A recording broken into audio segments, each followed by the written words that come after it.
Welcome to our channel Sadqa Jariya, a free Islamic courses channel. Faryal Uzair presenting you. نحمده ونصلي على رسوله الكريم أما بعد فأعوذ بالله من الشيطان الرجيم بسم الله الرحمن الرحيم رب اشرح لي صدري ويسر لي أمري واحلل عقدة من لساني يفقهوا قولي. دوسرا پارا.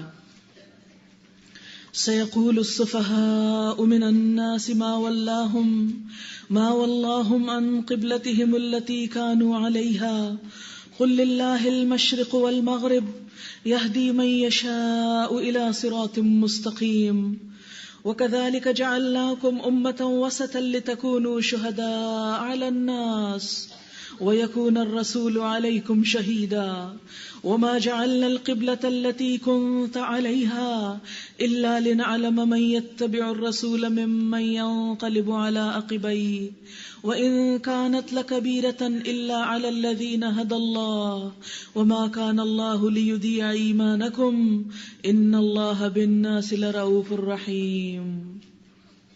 شروع کرتی ہوں اللہ کے نام سے جو بے انتہا مہربان نہایت رحم فرمانے والا ہے.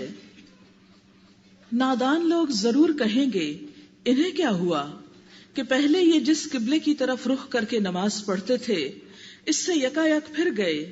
اے نبی صلی اللہ علیہ وسلم ان سے کہیے مشرق اور مغرب سب اللہ کے ہیں. اللہ جسے چاہتا ہے سیدھی راہ دکھا دیتا ہے. اور اسی طرح تو ہم نے تمہیں ایک امت وسط بنایا تاکہ تم دنیا کے لوگوں پر گواہ ہو اور رسول تم پر گواہ ہوں. پہلے جس طرف تم رخ کرتے تھے اس کو تو ہم نے صرف یہ دیکھنے کے لیے قبلہ مقرر کیا تھا کہ کون رسول اللہ صلی اللہ علیہ وسلم کی پیروی کرتا ہے اور کون الٹا پھر جاتا ہے. یہ معاملہ تھا تو بڑا سخت مگر ان لوگوں کے لیے کچھ بھی سخت ثابت نہ ہوا جو اللہ کی ہدایت سے فیض یاب تھے. اللہ تمہارے اس ایمان کو ہرگز ضائع نہ کرے گا. یقین جانو وہ لوگوں کے حق میں نہایت شفیق اور رحیم ہے. نبی اکرم صلی اللہ علیہ وسلم ہجرت کے بعد مدینہ طیبہ میں 16 یا 17 مہینے تک بیت المقدس کی طرف رخ کر کے نماز پڑھتے رہے.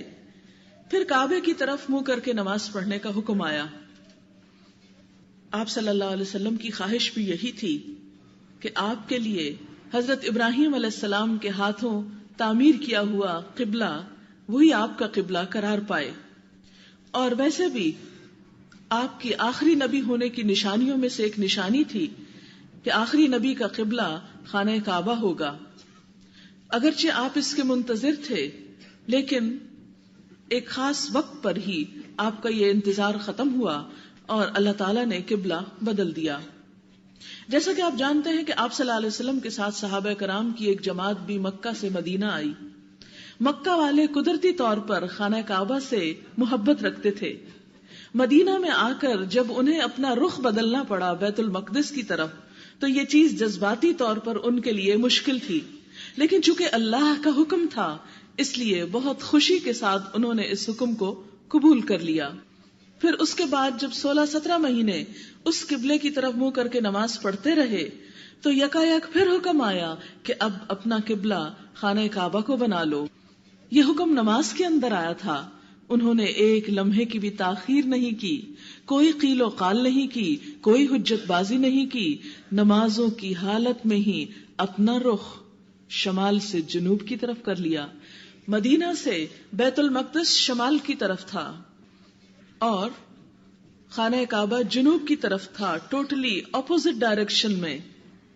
اور آپ سوچ سکتے ہیں کہ نماز کی حالت میں کمپلیٹلی ڈائریکشن چینج کرنا مکمل طور پر اپنے آپ کو اللہ کے حوالے کرنے کی ایک عملی مثال تھی کہ یا رب تو جس وقت جس طرف جانے کو ہمیں کہے، جس چیز کا مطالبہ کرے، تیرے دین کی خاطر جو بھی رخ اختیار کرنا پڑے ہم اس کے لیے تیار ہیں.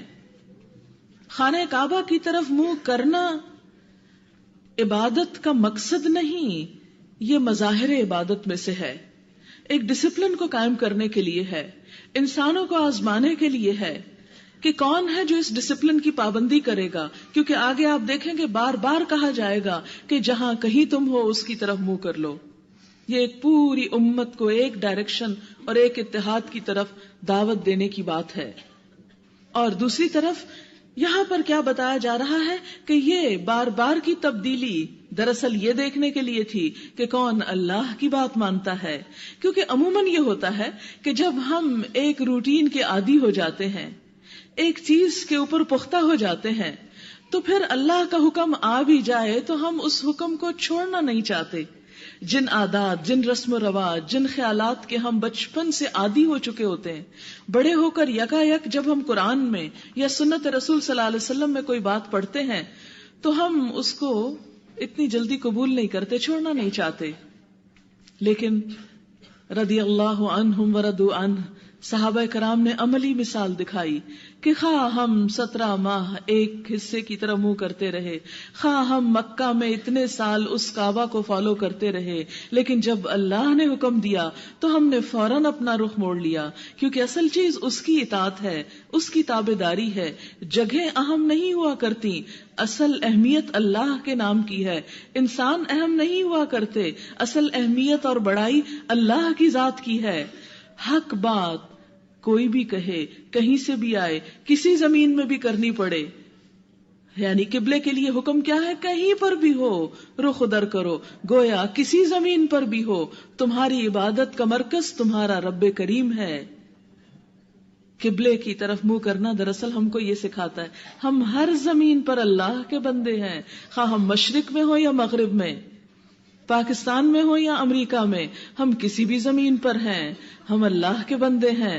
ہم اپنے شعار کو نہیں چھوڑیں گے، ہم اللہ کی عبادت نہیں چھوڑیں گے. عموماً ہمارا طرز عمل یہ ہوتا ہے کہ چلو تم ادھر کو ہوا ہو جدھر کی، جس ملک میں ہو ویسے ہی بن جاؤ، وہی کلچر اپنا لو، وہی طور طریقے اختیار کر لو. اگر وہ حرام کھا رہے ہیں تو تم بھی کھا لو، اگر کوئی غلط کر رہا ہے تو تم بھی کر لو. کیا کیا جائے، مجبوری ہے. اب یہ دوسرا ملک جو ہے، نہیں، ہر ملک میں قبلے کی ڈائریکشن کو فالو کرنا ہمیں یہ سبق سکھاتا ہے کہ خواہ ہم کہیں پر بھی ہوں، ہم سب سے بڑھ کر اللہ کے بندے ہیں، ہم سب سے زیادہ اس کے وفادار ہیں. ہمارے جذبات، ہماری عقل، ہمارا سب کچھ ہمارے رب کے لیے ہے. کیوں؟ اس لیے کہ کائنات کی ہر چیز اس کی تابعدار ہے. میری خیر خواہی بھی اسی میں ہے کہ میں اپنے رب کی تابعدار ہو جاؤں. تو یہاں فرمایا جا رہا ہے نادان لوگ، یعنی ان لوگوں کو احمق، بے وقوف کہا جا رہا ہے جو اللہ کے حکم کو سن لینے کے بعد بھی اپنی مرضی کرنا چاہتے تھے کہ نہیں، ہم کبھی اس طرف اور کبھی اس طرف کیوں منہ کریں، ایک ہی چیز کیوں نہیں کہہ دی جاتی، یہ تبدیلی کیوں ہو رہی ہے. نادان لوگ ضرور کہیں گے انہیں کیا ہوا، پہلے یہ جس قبلے کی طرف رخ کر کے نماز پڑھتے تھے اس سے یکا یک پھر گئے. اے نبی صلی اللہ علیہ وسلم ان سے کہو مشرق اور مغرب سب اللہ کے ہیں، ہر جگہ خدا کی ہے، اللہ جسے چاہتا ہے سیدھی راہ دکھا دیتا ہے. کیونکہ بہت سے لوگ ایسی تبدیلیوں سے بدک جاتے ہیں، دین ہی چھوڑ جاتے ہیں، لیکن جسے اللہ ہدایت دینا چاہتا ہے وہ ہر آزمائش میں پورا اترتا ہے. اور اسی طرح تو ہم نے تمہیں ایک امت وسط بنایا، یعنی بیت المقدس کی بجائے خانہ کعبہ کو قبلہ کیوں بنایا؟ کہ یہ امت وسط، امت محمد صلی اللہ علیہ وسلم کا مرکز ہے.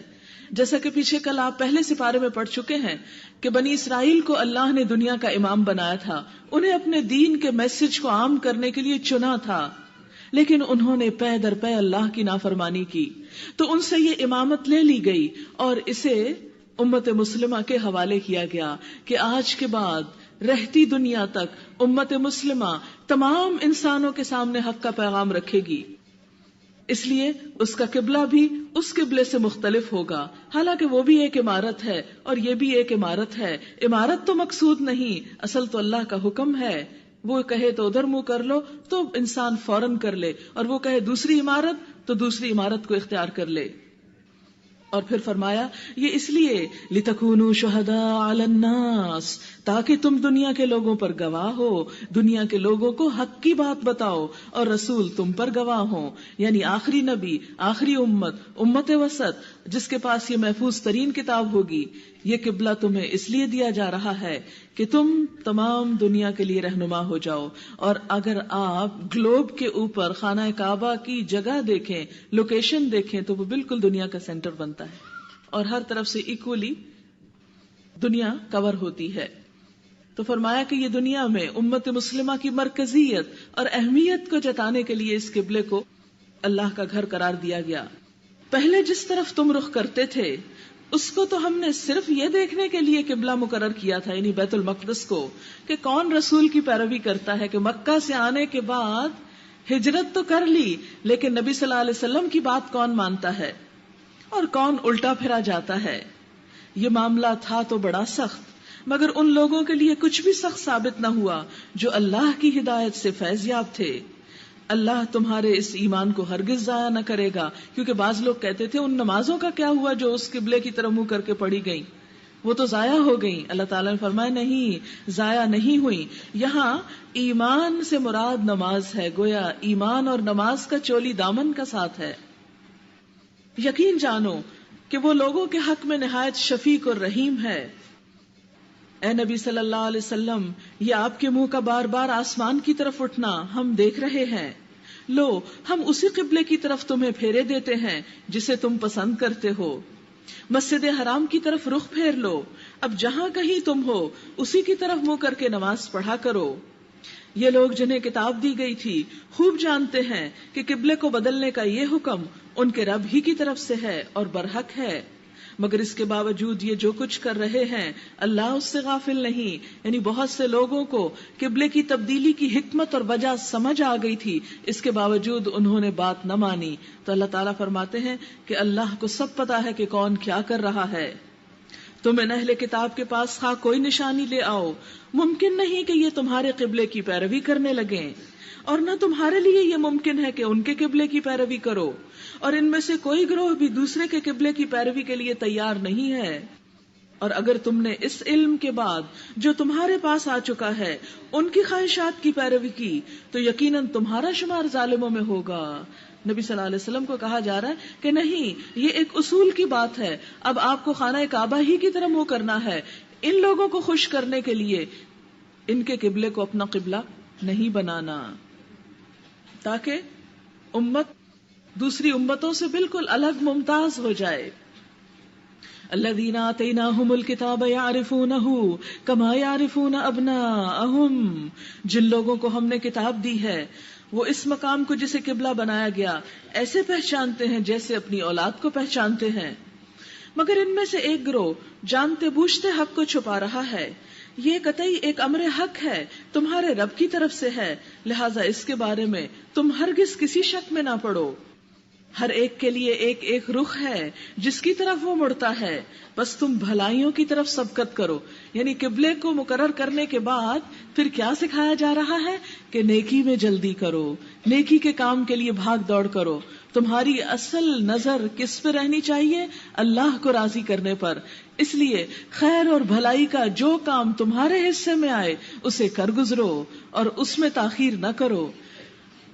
یہ فاستبقوا الخیرات ایک بڑا اہم جملہ ہے کہ نیکی میں جلدی کرو، کیونکہ انسان کو نہیں پتا کہ آج صحت مند ہے تو کل بیمار ہو جائے، آج فراغت ہے تو کل مشغولیت ہو جائے، آج یہ موقع ہے اور کل موقع نہ رہے، آج زندگی ہے اور کل موت آ جائے.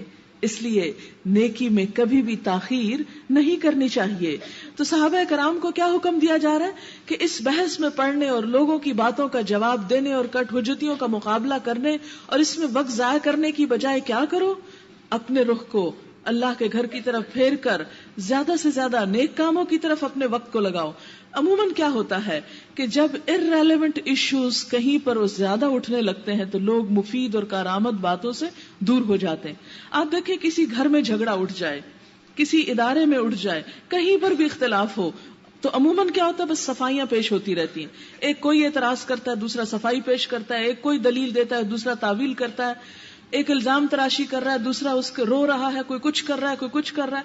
اس کے نتیجے میں کیا ہوتا ہے؟ جو اصل کرنے کا کام ہے وہ پیچھے چلا جاتا ہے. یہ شیطان کا وار ہوتا ہے کہ انسان کو زیادہ اہم کام سے چھڑا کے کم اہم کام کی طرف لائے. وہی مثال جو ابھی میں نے دی کہ کھانا پکانے کے وقت میں وہ ڈسٹنگ کروائے. کیوں؟ تاکہ انسان کو کہے دیکھو مصروف تو ہو نا، تم اتنا کچھ کر رہی ہو، مصروفیت، بہت مصروفیت ہے، لیکن اس وقت کی یہ مصروفیت نہیں. تو بہت سے لوگ جن کے پاس علم ہوتا ہے، عقل ہوتی ہے، لیکن اس کے باوجود یہ شعور نہیں ہوتا کہ اس وقت پرائرٹی کس چیز کی ہے، زیادہ اہم کرنے کا کام کون سا ہے. جس کو یہ سمجھ میں آ جائے کہ آج کے دور کی ضرورت کیا ہے اور مجھے اس وقت دین کی کون سی خدمت کرنی چاہیے، اور لا یعنی بحثوں اور تعویلوں اور حجتوں کو چھوڑ کر تعمیری کام میں مصروف ہونا چاہیے، وہی شخص ہو سکتا ہے جس پر اللہ کی خاص عنایت ہو، جسے اللہ نے حکمت دی، جسے اللہ نے سمجھ دی، اور جس کا وقت اللہ نے بچا لیا. اس لیے صحابہ کرام کو کیا کہا گیا؟ فاستبقوا الخیرات. منہ تو کرنا ہی ہے کسی نہ کسی طرف، اصل مقصود کیا ہے؟ نیکیوں کے لیے دوڑ لگاؤ. اینما تکونوا یأتی بکم اللہ جمیعا. جہاں کہیں تم ہوگے اللہ تم سب کو اکٹھا کر لے گا. ان اللہ علی کل شیء قدیر. بے شک اللہ ہر چیز پر قدرت رکھنے والا ہے. تمہارا گزر جس مقام سے بھی ہو وہیں سے اپنا رخ نماز کے وقت مسجد حرام کی طرف پھیر دو، کیونکہ یہ تمہارے رب کا بالکل برحق فیصلہ ہے اور اللہ تم لوگوں کے اعمال سے بے خبر نہیں ہے. اور جہاں سے بھی تمہارا گزر ہو اپنا رخ مسجد حرام ہی کی طرف پھیر دو، اور جہاں بھی تم ہو اسی کی طرف منہ کر کے نماز پڑھو، تاکہ لوگوں کو تمہارے خلاف کوئی حجت نہ ملے. ہاں جو ظالم ہیں ان کی زبان کسی حال میں بند نہ ہوگی، تو ان سے تم نہ ڈرو بلکہ مجھ سے ڈرو. یعنی جو ظالم ہے وہ کسی وقت بھی تمہیں اسپیئر نہیں کریں گے. اگر ایک اعتراض ختم تو کوئی اور اٹھا لیں گے، وہ اعتراض کا جواب دو گے ایک تیسری حجت نکالیں گے، اس کو سیٹسفائی کرو گے ایک اور بہانہ کریں گے. ان کا تو کام ہی یہ ہے کہ صرف باتیں بناتے جائیں، کیونکہ انہوں نے کام تو کچھ کرنا نہیں، اس لیے تم ان کی باتوں کی پرواہ نہ کرو. تم ان سے نہ ڈرو بلکہ مجھ سے ڈرو، اس لیے کہ میں تم پر اپنی نعمت پوری کر دوں، اور اس توقع پر کہ میرے اس حکم کی پیروی سے تم اسی طرح فلاح کا راستہ پاؤ گے جس طرح تمہیں اس چیز سے فلاح نصیب ہوئی کہ میں نے تمہارے درمیان خود تم میں سے ایک رسول بھیجا. کما ارسلنا فیکم رسولا منکم یتلو علیکم آیاتنا ویزکیکم ویعلمکم الکتاب والحکمہ ویعلمکم ما لم تکونوا تعلمون. میں نے خود تم میں سے ایک رسول بھیجا. نبی صلی اللہ علیہ وسلم کی طرف اشارہ ہے. اور آپ کے فرائض منصبی کیا ہیں، آپ نے کیا کیا آ کر؟ جو تمہیں میری آیات سناتا ہے، تمہاری زندگیوں کو سنوارتا ہے، تزکیہ کرتا ہے، تمہیں کتاب اور حکمت کی تعلیم دیتا ہے، اور تمہیں وہ باتیں سکھاتا ہے جو تم نہ جانتے تھے. اس سے یہ یاد رکھیں کہ جب تک قرآن کے ساتھ نبی صلی اللہ علیہ وسلم کی سنت کو، آپ کی سیرت کو، آپ کے اسوہ حسنہ کو فالو نہ کیا جائے، اس وقت تک دین مکمل نہیں ہوتا. کیا کہا گیا؟ وَيُعَلِّمُكُم مَّا لَمْ تَكُونُوا تَعْلَمُونَ. وہ تم کو وہ باتیں سکھاتا ہے جو تم پہلے نہ جانتے تھے. گویا جب تک نبی صلی اللہ علیہ وسلم کی سکھائی ہوئی باتوں کو ہم نہ جاننے کی کوشش کریں اس وقت تک دین مکمل ہو نہیں سکتا. فَاذْكُرُونِي أَذْكُرْكُم. مجھے یاد کرو میں تم کو یاد کروں گا. وَاشْكُرُوا لِي. اور میرا شکر ادا کرو. وَلَا تَكْفُرُونِي. میرا ناشکری نہ کرو، کفر نہ کرو. اللہ کو یاد کرنا. آپ دیکھیں کہ ہم نے قرآن کی ابتدا الحمدللہ سے کی تھی. الحمدللہ دل کی کیفیت ہے، شکر. جس دل میں خدا بس جاتا ہے اس زبان پہ ذکر لازمی آنے لگتا ہے. یہ ہو نہیں سکتا کہ جو آپ کے دل میں ہو وہ آپ کی زبان پہ نہ آئے. بہت مشکل ہے دل کی کیفیات کو چھپانا اور زبان تک نہ لانا. اس لیے آپ دیکھیں گے کہ ماؤں کو بچوں سے محبت ہوتی، جس مجلس میں بیٹھتے اسی کی بات شروع کر دیتی، میرے بچے نے یہ کھایا، یہ پیا، یہ بولا. اسی طرح جس انسان سے محبت ہوتی ہے وہ ہر جگہ بیٹھ کے اسی کا ذکر کرتا رہتا. اگر کسی کہانی سے، کسی فلم سے، کسی ڈرامے سے، کسی بھی چیز سے محبت ہے تو آپ دیکھیں کہ جو ہماری محبتیں ہوتی، کوئی پلیئر ہے، کوئی ایکٹر ہے، کوئی کچھ ہے، تو ہر محفل، ہر مجلس میں اسی کا ذکر ہو رہا ہے. قدرتی بات ہے ذکر اسی کا ہے جس کی دل میں محبت ہے. تو بالکل جس شخص کے دل میں اللہ کی محبت آ جائے پھر ہو نہیں سکتا کہ اس کی زبان پر اللہ کا ذکر آنا بھول جائے. وہ بھولے بھولے چونک اٹھے گا، او میں تو ذکر نہیں کر رہا. وہ ہر جگہ پر، کہیں پر آپ دل میں کرتے ہیں، کہیں آپ زبان سے کرتے ہیں، کہیں آپ بول کے کرتے ہیں، کہیں آپ تنہائی میں کرتے ہیں، کہیں آپ مجلس میں کرتے ہیں. تو اللہ تعالیٰ کا کیا وعدہ ہے کہ اگر بندہ مجھے تنہائی میں یاد کرتا ہے تو میں بھی تنہائی میں یاد کرتا ہوں، اور اگر وہ مجھے کسی مجلس میں یاد کرتا ہے، جیسے اس وقت ہم سب ایک مجلس میں اللہ کا ذکر کر رہے ہیں، تو اللہ تعالیٰ فرماتے ہیں میں اس سے زیادہ اچھی مجلس میں اس بندے کا ذکر کرتا ہوں، یعنی اس کا نام وہاں بھی بلند کرتا ہوں. دنیا کی شہرت تو کیا، آخرت کی شہرت دیتا ہوں. یعنی دین کا کام کسی شہرت کے لیے نہیں کرنا چاہیے، اس کا یہ مطلب نہیں. مراد اس سے یہ ہے کہ انسان کی فطری کمزوریوں میں سے ہے شہرت اور یہ تمام چیزیں، لیکن ساتھ ہی اس کو کنٹرول کروایا گیا، ریاکاری سے بچایا گیا. اور جب انسان ریاکاری سے بچتا ہے، دنیا میں شہرت پسند نہیں کرتا، شہرت روک کے رکھتا ہے، اللہ تعالیٰ آسمانوں پہ اس کی شہرت کر دیتا ہے، اس سے زیادہ اچھی مخلوق میں اس کا نام بلند ہو جاتا ہے. تو اس لیے فَاذْكُرُونِي أَذْكُرْكُمْ، مجھے یاد کرو، گھاٹے کا سودا نہیں، میں تمہیں یاد رکھوں گا. اور جس بندے کو اللہ کی نگاہ میں مقام مل جائے، پھر اس کی مشکل کیا مشکل ہو سکتی ہے، پھر ہر جگہ اس کو رحمت ہی رحمت ہے کہ وہ کیئر کر رہا ہے، وہ لک آفٹر کر رہا ہے، وہ مجھے یاد کر رہا ہے. اسی لیے جب تک اللہ کے ذکر میں انسان کی زبان تر رہتی ہے، اللہ تعالیٰ انسان کی مدد میں رہتے ہیں اور انسان کا ساتھ دیتے ہیں. اس لیے کبھی بھی ذکر میں کوتاہی نہ ہو. پھر فرمایا یا ایھا الذین آمنو، اے لوگو جو ایمان لائے ہو، استعینوا بالصبر والصلاۃ، مدد مانگو صبر اور نماز کے ساتھ. کہ ذکر کی ایک اہم شکل نماز ہے. ولذکر اللہ اکبر، اللہ کے ذکر کی سب سے بڑی صورت ہے. اور جیسے نماز زندگی میں ہر روز 5 بار فرض ہے، ایسے ہی زندگی کی آزمائشوں میں صبر بھی لازم ہے. آپ دیکھیں کہ کبھی ہمیشہ دن نہیں رہتا، ہر دن کی رات ہوتی ہے. یہ فطرت کا ایک قانون ہے. اس سے ہم سب کو سمجھ لینا چاہیے کہ زندگی میں صرف خوشیاں نہیں ہوا کرتی، زندگی میں صرف ہماری مرضی پوری نہیں ہوتی، زندگی میں دن کے ساتھ رات بھی ہے، نعمتوں کے ساتھ مشقتیں بھی ہیں، خوشیوں کے ساتھ پریشانیاں بھی ہیں.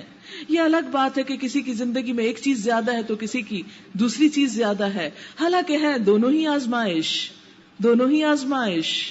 لیکن جب انسان ایک چیز کو، یعنی جب اس کی زندگی میں دن آتا ہے تو قدرتی بات ہے کہ ایک خوشی کی کیفیت ہوتی ہے، لیکن جب رات آتی ہے تو پریشانی ہوتی ہے. ہر روز آپ یہ دیکھ سکتے ہیں کہ رات کے وقت آپ کو خاص قسم کا ڈپریشن ہونے لگتا ہے، کیونکہ وہ رات کا آغاز ہو رہا ہوتا ہے.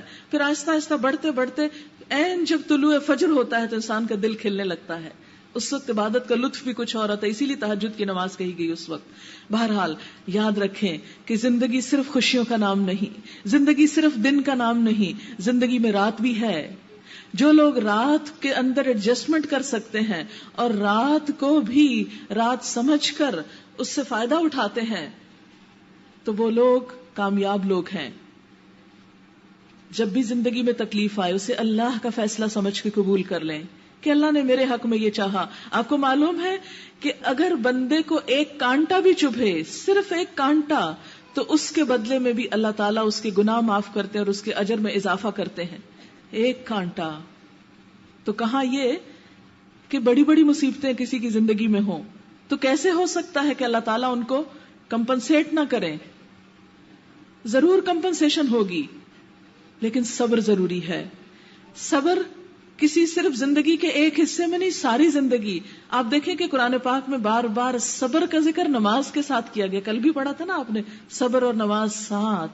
گویا نماز بھی زندگی کے آخری دن تک، صبر بھی زندگی کے آخری دن تک. جو شخص صبر کرنے میں کامیاب ہو گیا وہ اجر کمانے میں کامیاب ہو گیا، وہ اللہ کا محبوب بندہ بن گیا. آگے انشاءاللہ حضرت ایوب علیہ السلام کے صبر کا قصہ آپ پڑھیں گے تو آپ حیران ہوں گے کہ یہ بھی ایک انسان ہی تھے. اور پھر فرمایا ان اللہ مع الصابرین، جو صبر کرتے ہیں اللہ ان کے ساتھ ہوتا ہے. اور صبر خاص طور پر جان کے جانے کے وقت اور پھر اللہ کے راستے میں جان جانا. تو فرمایا اور جو لوگ اللہ کی راہ میں مارے جائیں انہیں مردہ نہ کہو، ایسے لوگ تو حقیقت میں زندہ ہیں مگر تمہیں ان کی زندگی کا شعور نہیں ہوتا. اور ہم ضرور تمہیں خوف اور خطر، فاقہ کشی، جان و مال کے نقصانات اور آمدنیوں کے گھاٹے میں مبتلا کر کے تمہاری آزمائش کریں گے. امتحان آتے رہیں گے، ہر دن کے بعد رات آئے گی. ان حالات میں جو لوگ صبر کریں اور جب کوئی مصیبت پڑے تو قالوا انا للہ و انا الیہ راجعون، پکار اٹھے کہ بے شک ہم بھی اللہ کے لیے ہیں اور ہم اسی کی طرف واپس جانے والے ہیں. یعنی اگر کوئی چیز چلی گئی، مال چلا گیا، کوئی انسان چلا گیا، کوئی خوشی چلی گئی، تو ہم بھی تو جانے والے ہیں، ہم کوئی ہمیشہ یہاں تھوڑی رہیں گے. اگر دکھ درد ہے تو اس درد کے ساتھ بھی دنیا سے خاتمہ تو ہو ہی جائے گا. کوئی بھی چیز یہاں پرماننٹ نہیں.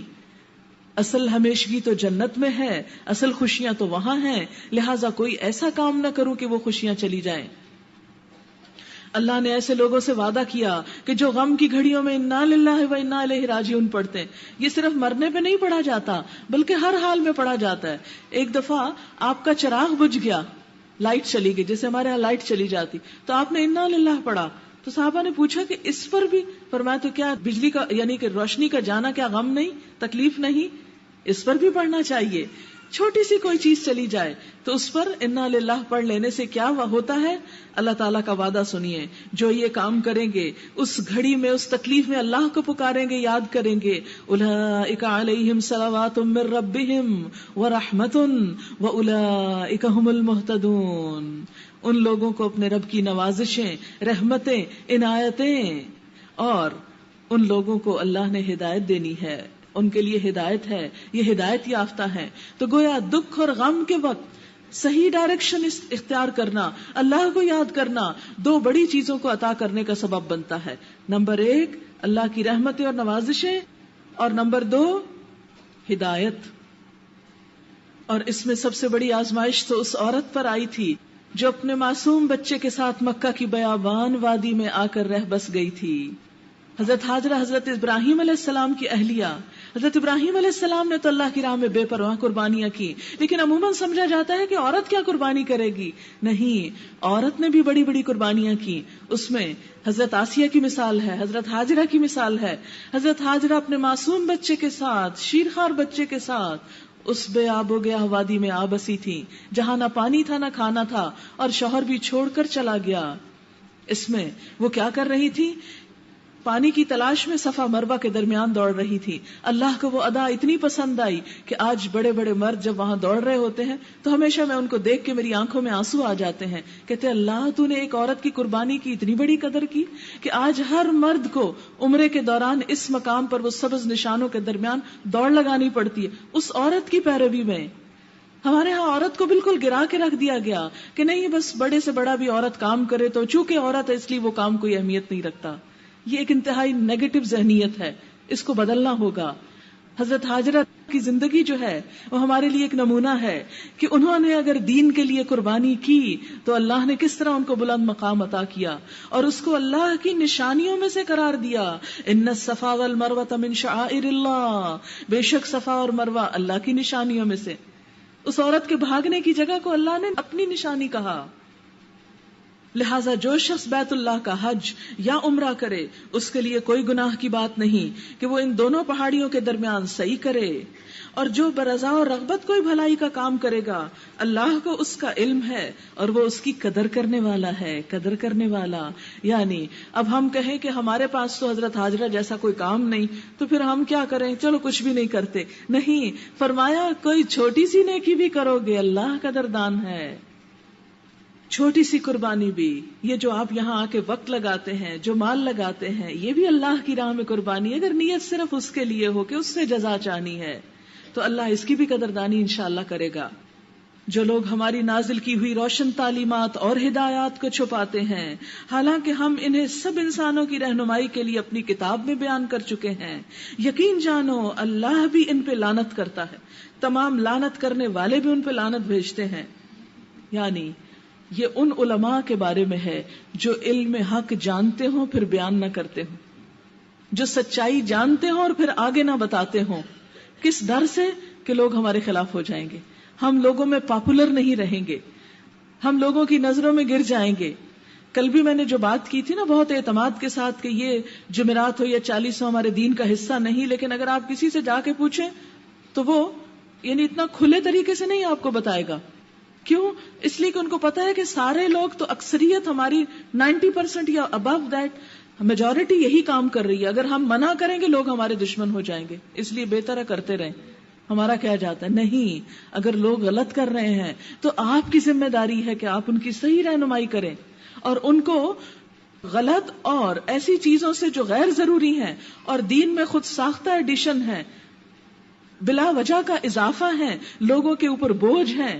آپ دیکھیں کہ مرنے والا تو مر جاتا ہے, لوگوں کی جو جیب کٹتی ہے ساتھ, اور جو مال ان کا خرچ ہوتا ہے ایک ایسے کام میں جس کا کوئی ثواب نہیں, جس کی کوئی اصل نہیں. لیکن کیوں نہیں ہمارے علماء اس بات کو بیان کرتے؟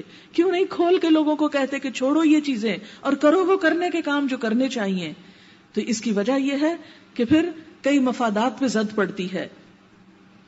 اللہ تعالیٰ ایسے ہی لوگوں کے بارے میں بہت سخت الفاظ میں فرماتے ہیں کہ جس نے واضح حق کو چھپایا اور جو قرآن میں جو حکم آ چکا ہے اس کو لوگوں تک نہ پہنچایا, اس پر اللہ کی بھی لعنت ہے, اور تمام لعنت کرنے والے بھی ان پہ لعنت کرتے ہیں. اور لعنت کیا ہوتا ہے؟ اللہ کی رحمت سے دوری. البتہ جو اس روش سے باز آ جائیں اور اپنے طرز عمل کی اصلاح کر لیں اور جو کچھ چھپاتے تھے اسے بیان کرنے لگیں, لوگوں کو بتانے لگیں, ان کو میں معاف کر دوں گا. یعنی معافی کی صورت کیا ہے کہ جو حق اللہ اور اس کے رسول صلی اللہ علیہ وسلم نے بتایا اسے لوگوں تک پہنچا دیا جائے, خواہ کوئی خوش ہو, خواہ ناراض ہو, خواہ آپ سے محبت کرے یا آپ سے نفرت کرے, کچھ بھی جواب میں دے, اس سے فرق نہیں پڑتا. لیکن علماء امت کا فرض کیا ہے؟ حق بات کو عوام تک ضرور پہنچائیں. فرمایا جو ایسا کرے گا میں اس کو معاف کر دوں گا اور میں بڑا درگزر کرنے والا اور رحم کرنے والا ہوں. جن لوگوں نے کفر کا رویہ اختیار کیا اور کفر ہی کی حالت میں جان دی, ان پر اللہ اور فرشتوں اور تمام انسانوں کی لعنت ہے. کفر کی حالت میں مرنا ایک بہت بڑی رسوائی ہے. اس لعنت کی حالت میں وہ ہمیشہ رہیں گے, نہ ان کی سزا میں کمی ہوگی اور نہ پھر کوئی دوسری مہلت دی جائے گی. وَإِلَٰهُكُمْ إِلَٰهٌ وَاحِدٌ لَا إِلَٰهَ إِلَّا هُوَ الرَّحْمَٰنُ الرَّحِيمُ. تمہارا خدا ایک ہی خدا ہے, اس رحمان اور رحیم کے سوا کوئی اور خدا نہیں. اس حقیقت کو پہچاننے کے لیے اگر کوئی نشانی اور علامت درکار ہے تو جو لوگ عقل سے کام لیتے ہیں, یعنی پہلے دعویٰ کیا گیا کہ اس کائنات کا رب اور مالک بس صرف ایک ہے, اس کے ساتھ کوئی شریک نہیں. دلیل کیا ہے؟ یہ بہت سے دلائل کائنات سے آپ کو دکھائے جائیں گے. جو لوگ عقل سے کام لیتے ہیں ان کے لیے آسمانوں اور زمین کی ساخت میں, رات اور دن کے پہم ایک دوسرے کے بعد آنے میں, ان کشتیوں میں جو انسان کے نفع کی چیزیں لیے ہوئے دریاؤں اور سمندروں میں چلتی ہیں, بارش کے اس پانی میں جس سے اللہ اوپر سے برساتا ہے, پھر اس کے ذریعے زمین کو زندگی بخشتا ہے, اور اپنی اسی انتظام کی بدولت زمین میں ہر قسم کی جاندار مخلوق کو پھیلاتا ہے, ہواؤں کی گردش میں اور ان بادلوں میں جو آسمان اور زمین کے درمیان تابع فرمان بنا کر رکھے گئے ہیں بے شمار نشانیاں ہیں. یعنی یہاں شرک کی تردید ہو رہی ہے کہ اللہ کے سوا کوئی خدا نہیں, نہ اس کی ذات میں اس جیسا کوئی ہے, لیسا کمثلہ شیء, نہ اس کی صفات کسی اور میں ہے. مثلا اس کی صفت ہے پیدا کرنا. بہت سے لوگ تو سمجھتے ہیں کہ شاید پیدا کرنا کچھ انسانوں کے ہاتھ میں بھی ہے. ایسی بھی باتیں مشہور ہیں کہ فلاں نے بیٹا دیا اور فلاں کے جگہ سے مجھے یہ ملا. نہیں, صرف اللہ دیتا ہے, کوئی اور نہیں. اب یہ ہے کہ اگر کوئی انسان اللہ کی کسی صفت میں, صفت مثلا خالق صفت ہے اس کی الخالق, اس میں یہ سمجھتا ہے کہ اس کے علاوہ کوئی اور بھی کریٹر ہے, تو وہ دیکھے کہ آسمان کس نے بنایا, بادل کون لاتا ہے, بارش کون برساتا ہے. آپ دیکھیں کراچی کے 7 سمندر ہے, اتنا پانی روز ٹنوں اٹھتا ہے, بادل بنتے ہیں, لیکن یہاں کچھ بھی نہیں برستا. اگر کراچی والوں کے بس میں ہوتا تو سب سے پہلے اپنے اوپر بارش برساتے, پھر آگے جانے دیتے. خواہ کوئی بزرگ ہوں, خواہ اولیاء اللہ ہوں, خواہ کوئی نیک ہوں, بد ہوں, سائنسدان ہوں, کچھ ہوں, ہے کسی کو دخل اللہ کی قدرت میں کہ وہ ان بادلوں کو یہاں سے اٹھ کے جانے کی بجائے پکڑ کے یہاں پہلے برسا لے؟ ابھی تک تو کوئی نہیں کر سکا. جب اللہ کا حکم ہوتا ہے پھر ہی برستا ہے یہ سب کچھ, کسی اور کے حکم سے کچھ پتا بھی نہیں ہلتا.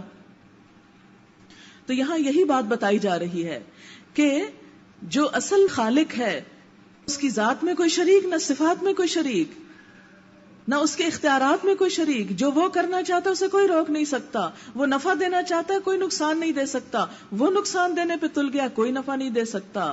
وہ مصیبت لا رہا ہے, کوئی ٹال نہیں سکتا. وہ ٹال رہا ہے, کوئی لا نہیں سکتا. انسانوں کو سارے خوف سے بے نیاز کر دیا گیا کہ صرف ایک اللہ سے ڈرو اور کسی انسان سے ڈرنے کی ضرورت نہیں. توہمات کو چھوڑ دو, تمام خرافات کو چھوڑ دو.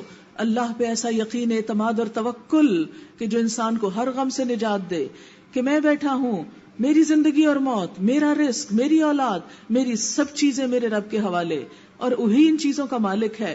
اگر اس کی طرف سے خیر ہے تو ساری دنیا کے حاسد مل کے کچھ بگاڑ نہیں سکتے, اور اگر وہاں سے کوئی غم آنے کا ہے, آزمائش آ رہی ہے, تو پھر دعا تو اس کو, اس سے تعلق تو اس کو دور کرے گا, لیکن کسی انسان کے بس میں نہیں ہے مدد کرنا. پھر فرمایا لیکن اتنے کھلے کھلے نشان دیکھ کر بھی وَمِنَ النَّاسِ مَن يَتَّخِذُ مِن دُونِ اللَّهِ أَندَادًا, لوگوں میں سے کچھ ایسے ہیں جو اللہ کو چھوڑ کے اور شریک بنا لیتے ہیں. اللہ سے جو وفاداری کرنی چاہیے وہ اوروں سے جا کرتے ہیں, اور ان کے ایسے گرویدہ ہیں جیسے اللہ کے ساتھ محبت ہونی چاہیے. آپ دیکھیں کہ انسان کے فطری جذبات میں ایک جذبہ یہ ہے کہ انسان دوسروں سے کسی نہ کسی چیز سے شدید محبت رکھنا چاہتا ہے, اور یہ بھی چاہتا ہے کہ کوئی اس سے محبت کرے. یہ ایک فطری جذبہ ہے. جیسے بھوک لگتی ہے انسان کو, جیسے پیاس لگتی ہے, جیسے اور چیزوں کی خواہش ہوتی ہے, ایسے محبت بھی ایک خواہش ہے انسان کی. عموماً یہ ہوتا ہے کہ اللہ کی ذات چونکہ نظر نہیں آتی, تو جو چیزیں نظر آتی ہیں انسان ان کے سحر میں گرفتار ہو جاتا ہے. کوئی ستاروں کے سحر میں گرفتار ہوا تو کوئی سورج کے, اور کوئی چاند کے, اور کوئی آگ کے, اور کوئی پانی کے, کوئی پہاڑوں کے, پتھروں کے, کوئی لوہے کے. لہٰذا انہوں نے کیا کیا, انہی کو خدا بنا لیا اور ان کی محبت میں گرفتار ہو گئے. کچھ انسانوں کی محبت میں گرفتار ہو گئے اور انہیں اپنا الہ بنا لیا. ان کے ارد گرد ایسی کہانیوں کا حالہ کھینچ دیا کہ ان کی اصل شخصیت بیچ میں چھپ گئی. ایسی ایسی کرامتیں اور ایسی ایسی بڑے بڑے کام اور ایسی ایسی کہانیاں گھڑ لی گئیں کہ جس کی وجہ سے لوگوں نے اللہ کو بھول کر ان لوگوں کو اپنا الہ بنا لیا. مثلا خواجہ معین الدین چشتی کا مزار ہے, تو وہاں پر ان کے بارے میں ایک شعر آتا ہے, حقیقت میں دیکھو تو خواجہ خدا ہے, خواجہ کے در پہ سجدہ روا ہے. یہ وہاں لکھا ہوا ہے, شاید یہ میں نے کسی کتاب میں پڑھا تھا. اب آپ خود سوچیں کہ کیا کہا جا رہا ہے, کتنا بڑا شرک ہے جو کہا جا رہا ہے. حقیقت میں دیکھو تو خواجہ خدا, یعنی خدا نظر نہیں آتا, خواجہ نے ہمیں خدا سے ملایا, اس لیے ہمارا خدا تو خواجہ ہی ہے. کیا لاجک ہے. حالانکہ یہ شرک ہے. کسی بھی اللہ کے نیک بندے کو, کسی بھی بزرگ کو خدا کی کوئی صفت دینا اور یہ کہنا کہ وہ اللہ کی صورت میں اتر آیا ہے, یہ ایک طرح سے شرک ہے. قل هو اللہ احد اللہ الصمد لم یلد ولم یولد ولم یکن لہ کفوا احد. اس کا تو کوئی ہمسر ہے ہی نہیں, اس جیسی کوئی چیز ہی نہیں. اچھا, اگر جو یہ کہتے ہیں کہ حقیقت میں دیکھو کہ خواجہ خدا ہے, تو پوچھے کہ کیا خواجہ معین الدین چشتی نے کبھی کہا تھا کہ میں نے آسمان بنایا, میں نے زمین پھیلائی, میں نے ستارے لگائے اور میں نے یہ درخت اگائے؟ انہوں نے تو نہیں کہا تھا. پھر جب انہوں نے یہ چیزیں پیدا نہیں کی, کچھ بھی نہیں بنایا, تو خدا کیسے ہو گئے, اور یا ان کے مقابل کیسے ہو گئے؟ پھر ان کو سجدہ کیسے روا ہو گیا؟ لیکن افسوس یہ کہ ہمارے ہی مسلمان بہن بھائی ایسی جگہوں پہ جا کے باقاعدہ سجدے بھی کرتے ہیں, اور پھر بھی ان کے ایمان میں کوئی خلل نہیں آتا. فرمایا والذین آمنوا, لیکن جو ایمان والے ہوتے ہیں, اشد حبا للہ, اللہ کی محبت میں سب سے شدید ہوتے ہیں, اللہ کی محبت میں سب سے بڑھ کر ہوتے ہیں. خواہ ان کا اپنی ذات ہی کیوں نہ ہو, ان کی اولاد ہی کیوں نہ ہو, ان کے والدین, کوئی بھی چیز, خواہ مال, جاہ و مرتبہ, ہر چیز سے بڑھ کر انہیں اللہ سے محبت ہوتی ہے. لہٰذا جب اس کا حکم آتا ہے تو ہر چیز چھوڑنے کو تیار ہو جاتے ہیں. پھر اللہ تعالیٰ فرماتے ہیں کاش جو کچھ عذاب کو سامنے دیکھ کر انہیں سوجنے والا ہے وہ آج ہی ان ظالموں کو سوج جائے کہ ساری طاقتیں اور سارے اختیارات اللہ ہی کے قبضے میں ہیں, اور یہ کہ اللہ سزا دینے میں بھی بہت سخت ہے. جب وہ سزا دے گا اس وقت کیفیت یہ ہوگی کہ وہی پیشوا اور رہنما جن کی دنیا میں پیروی کی گئی تھی, یعنی بعض لوگوں نے اپنے لیڈرز کو خدا کا درجہ دیا ہوا ہے, خدا کا حکم نہیں مانتے, لیڈر کی مانتے ہیں. تو اب ایسے لیڈروں کے ساتھ قیامت میں کیا ہوگا؟ فرمایا وہی پیشوا اور رہنما جن کی دنیا میں پیروی کی گئی تھی اپنے پیروکاروں سے بے تعلقی ظاہر کریں گے, کہیں گے تم ہمارے کچھ نہیں لگتے, مگر سزا پا کر رہیں گے, اور ان کے سارے اسباب اور وسائل کا سلسلہ کٹ جائے گا. اور وہ لوگ جو دنیا میں ان کی پیروی کرتے تھے کہیں گے کاش ہم کو پھر ایک بار موقع دیا جاتا, تو جس طرح آج یہ ہم سے بیزاری ظاہر کر رہے ہیں ہم دنیا میں انہیں بیزار ہو کے دکھائیں.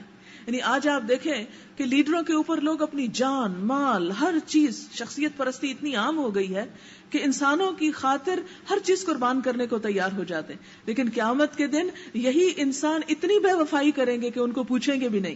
اس وقت انسانوں کو ہوش آئے گا ہم کیا کرتے رہے دنیا میں، کہ ہم نے کیا کیا. کاش اللہ تعالیٰ ایک دفعہ دنیا میں بھیجے تو ہم ان لیڈروں سے دشمنی کر کے آئیں. یہ ہوگا محبتوں کا عالم، یہ ہوگا عقیدتوں کا حال. لہٰذا ہر شخص کسی سے بھی عقیدت رکھنے سے پہلے یہ دیکھے کہ کیوں عقیدت رکھ رہا ہے. محبت صرف ایک ہی وجہ سے کی جانی چاہیے اور وہ اللہ کی ذات ہے. اور اللہ کی ذات کی وجہ سے محبت کا مطلب کیا ہے کہ اللہ ہی کی اطاعت کی طرف. وہ انسان جس سے آپ اللہ کی خاطر محبت کر رہے ہیں اس کی ذات کی پیروی نہیں، جو وہ اللہ کی بات بتائے بس اس بات کی پیروی، اور اس کے ساتھ مل کر اللہ کی طرف بڑھنا. کسی انسان کی ذات یا کسی شخصیت کی پرستش جو ہے یا پوجا وہ جائز نہیں، خواہ وہ شوہر ہی کیوں نہ ہو. کیونکہ بعض اوقات کیا ہوتا ہے، ہندو کلچر کے اثر سے مسلمان عورتیں بھی اس کو مجازی خدا اور معلوم نہیں کیا کیا کہتی رہتی ہیں، تو اس کی اطاعت ٹھیک ہے لیکن پرستش اس کی بھی ٹھیک نہیں. ہمارے ہاں عموماً محبت کے اظہار میں پرستش کا لفظ بہت آتا ہے. پرستش صرف اللہ کی ہونی چاہیے. انجانے میں ہم شرکیہ کلمات زبان سے نکالتے رہتے ہیں.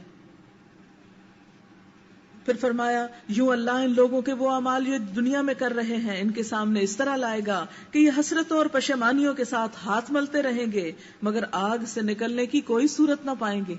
اس شرک کی وجہ سے وہاں جو کچھ ملے گا اس سے نکلنے کا راستہ نہ ہوگا. یعنی شرک میں ایک خاص شرک کیا ہے، کھانے پینے کی چیزوں میں شرک، یعنی اللہ کے نام کے سوا دوسروں کے نام پر کوئی چیز ذبح کرنا یا ان کی خوشی کے لیے کچھ صدقہ خیرات دینا یا کسی کے نام کی نظر و نیاز دینا. اسی لیے فرمایا یا ایھا الناس کلوا مما فی الارض حلالا طیبا، اے لوگو کھاؤ جو کچھ زمین میں ہے حلال پاک. یعنی ہر چیز کھانا جائز ہے دو شرط کے ساتھ. نمبر 1 حلال ہو، حرام نہ ہو. مثلا کھانے پینے کی تمام چیزوں میں حلال حرام کی ڈیفینیشن قرآن اور سنت سے ہمیں پتہ چلتی ہے. اور دوسری کیا ہے، طیب، صاف ہو، پاک ہو.